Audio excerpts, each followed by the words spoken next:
final word to you on dildos in the WNBA. Words I didn't think I'd have to use, but there we are.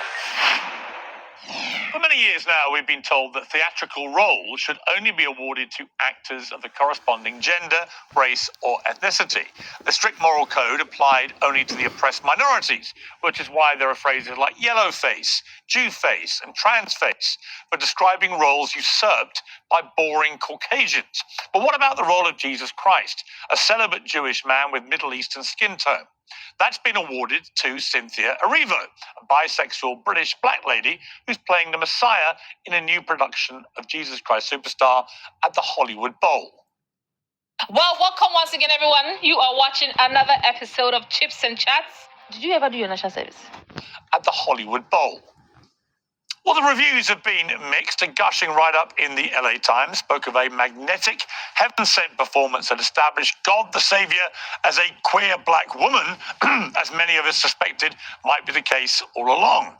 Ben Shapiro, however, called it emblematic of a feeling that the left is trying to dissolve the culture of the United States and a culture division between the Sydney Sweeney Americans and the Cynthia Erivo Americans. So which one is it?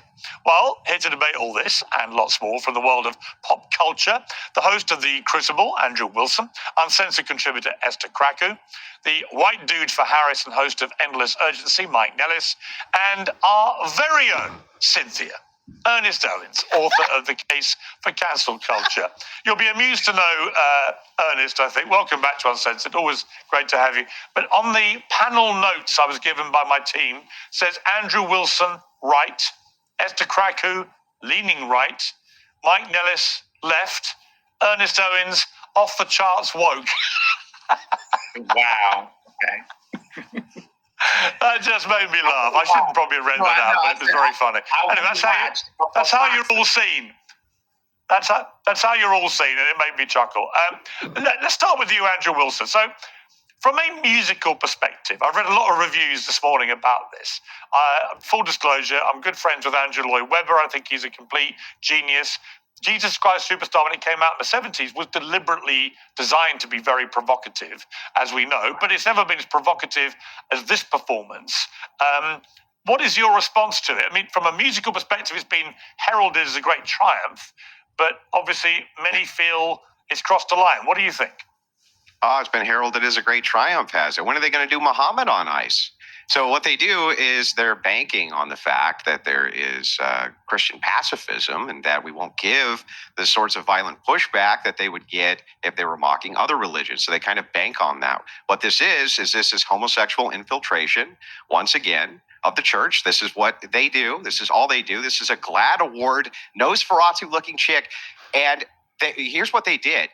They didn't just get everything wrong. They didn't even include the resurrection, any of the Christian themes. The whole thing is a total mockery. And who cares if a bunch of liberal, a bunch of liberals write up, oh, this was great. This was a musical masterpiece. Of course they're going to say that. That's what they do. That's how propaganda works. This entire thing was designed to attack Christianity, and it's always that way. That's the way it always is. Ernest, I saw you perform one of the great eye rolls in Uncensored history just then, but I do think Andrew has a point. There's absolutely zero chance that Hollywood would have staged a musical like this which openly mocked the tenets of Islam, for example. I think that Jesus Christ Superstar, in its creation, the whole title, if you ever seen it, have you actually seen it, Andrew? Like, if you actually seen it, everything that you're saying would actually be argued that it's already been done. Like no children are watching this to learn about Christ. The type of people that you're thinking of that would be offended by this would probably not even spend the kind of money to watch this show live and would not have any interest to watch it just because they know that it is an adult-themed musical that is meant to be provocative since it was in its inception for decades. It's meant to mock Christianity, right? I mean, you can say that. I find it to be satirical. Yeah, I don't. It's meant to mock Christianity. Just be honest about it. Just be honest and say, Andrew, it's meant to mock Christianity. It's not for you Christians to watch. We're mocking you. That's what we're doing. That's what the point is. Well, I mean, if you have a taste for satire and humor, you can appreciate that as a Christian. I think a lot of people who knows Cynthia Erivo, she sings gospel phenomenally well. She's an incredible singer, and she's done several different types of shows, and she has a range of that. And so for anybody who wants to take this seriously, make a culture war out of it, I mean, is this the case for council culture? I don't think the argument here is that Christians are allergic to humor. I think the argument here is that it's clear that you would never do this with the Dalai Lama, for example, or with Muhammad and the Islamic religion. And so I think that's where people take issue with it. And actually, the original Jesus Christ Superstar was quite consistent with what happened in the Bible in terms of the theology behind it. This is just basically a bold black. I mean, they could have at least put a wig on her. It's so weird seeing her have the crown of thorns on her head, and it's just basically this bold, shiny head.